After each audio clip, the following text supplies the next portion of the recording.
পঞ্চগড়ের দেবীগঞ্জ উপজেলার সুলতানপুর সরকারি প্রাথমিক বিদ্যালয়ের মাঠে সামান্য বৃষ্টিতেই সৃষ্টি হচ্ছে জলাবদ্ধতা। এতে শিক্ষার্থীদের খেলাধুলা, শারীরিক শিক্ষা কার্যক্রম ও স্বাভাবিক চলাচলে বিঘ্ন ঘটছে বলে অভিযোগ উঠেছে। একই সঙ্গে নতুন ভবন নির্মাণের কয়েক মাসের মধ্যেই দেখা দিয়েছে বিভিন্ন ত্রুটি। বিস্তারিত দেখুন প্রতিবেদনে। পঞ্চগড় জেলার দেবীগঞ্জ উপজেলার সুলতানপুর সরকারি প্রাথমিক বিদ্যালয় এলাকার শিক্ষার্থীদের শিক্ষার অন্যতম এই প্রতিষ্ঠানটির মাঠে সামান্য বৃষ্টিপাত হলেই পানি জমে যায়। উঁচু নিচু ও অসমতল মাঠে বৃষ্টির পানি দীর্ঘ সময় ধরে জমে থাকায় শিক্ষার্থীদের বিদ্যালয়ে প্রবেশ, চলাচল ও খেলাধুলায় দেখা দেয় নানা ধরনের সমস্যা। আমার নাম তাইবা তাবাসসুম কেয়া। আমি পঞ্চম শ্রেণীর একজন শিক্ষার্থী। আমাদের স্কুল মাঠে অল্প বৃষ্টি হলেই পানি জমে থাকে। আমরা ঠিকমতো অ্যাসেম্বলি করতে পারি না, খেলাধুলা করতে গিয়ে পিছলে পড়ে যাই। শিক্ষার্থীরা বলছে, বৃষ্টির পর মাঠে পানি জমে থাকায় তারা ঠিকমতো খেলাধুলা করতে পারে না।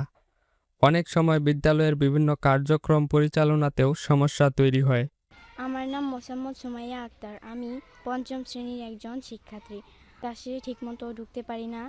অল্প বৃষ্টি হলে পানি জমে থাকে, আমরা ঠিকমতো খেলাধুলা করতে পারি না। আমরা চলাফেরার সময় পিছলে যাই। আমাদের মাঠটা উঁচা নিচা।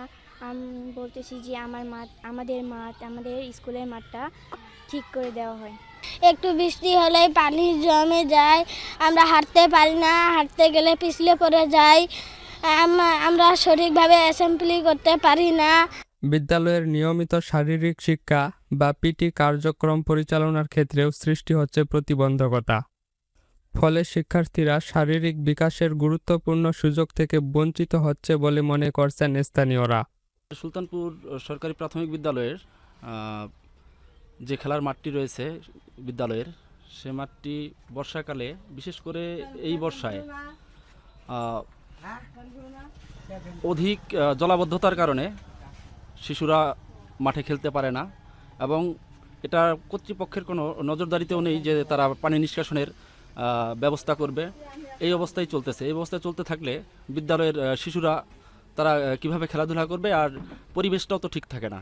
ইভেন আপনার হচ্ছে জলাবদ্ধতার কারণে এখান থেকে বিভিন্ন ধরনের রোগ জীবাণু ছড়ানোর সম্ভাবনা রয়েছে এবং বাচ্চাদের মধ্যে সেটা ছড়িয়ে পড়ার সম্ভাবনা রয়েছে। এটা দ্রুত আমরা এটার ব্যবস্থা চাই এবং উপজেলা ইউনো মহোদয়ের দৃষ্টি আকর্ষণ করছি, এটা যেন দ্রুত সময়ের মধ্যে সমাধান হয়। অন্যদিকে বিদ্যালয়ে নতুন ভবনটি নির্মাণের কয়েক মাসের মধ্যেই বিভিন্ন ত্রুটি দৃশ্যমান হয়েছে। আমাদের শ্রেণীকক্ষের জানালাগুলো অল্পতেই খুলে পড়ে, দরজাগুলো খুলে পড়ে। আমরা সবসময় ভয়ে থাকি কখন আমাদের মাথার উপরে পড়ে। সরজমিনে দেখা যায়, ভবনের কয়েকটি কক্ষের দরজা ও জানালার অংশ খুলে গেছে। কোথাও কোথাও দেয়ালের রং উঠে যাচ্ছে। এছাড়া জানালার উপরের গ্লাস খুলে পড়ে যাওয়ার ঘটনাও ঘটছে। আমাদের বিদ্যালয়ের সামনে যে খেলার মাঠটি আছে, এই খেলার মাঠটিতে বর্ষাকালে সামান্য একটু বৃষ্টি হলে অনেক পানি জমে থাকে। এখানে আমাদের শিশুদের খেলাধুলার অসুবিধা হয় এবং আমাদের নিয়মিত যে শ্রেণী কার্যক্রমের পাশাপাশি যে আমরা পিটি করাই, অর্থাৎ সমাবেশ করাই, সেই সমাবেশ করাতেও আমাদের অসুবিধা হয়। আর বিদ্যালয় ভবন যে আমাদের এখানে নির্মাণ করা হয়েছে, অত্যাধুনিক যে বিদ্যালয় ভবন, সেই বিদ্যালয় ভবনের 6 মাস না যেতেই মোটামুটি একটা দরজায় বা 2-3টা দরজায় একটু সমস্যা দেখা দিয়েছে। আমরা ঊর্ধ্বতন কর্তৃপক্ষের সঙ্গে যোগাযোগ করেছি, এখন ওনারা কী ব্যবস্থা নেয় সেটাই দেখার বিষয়।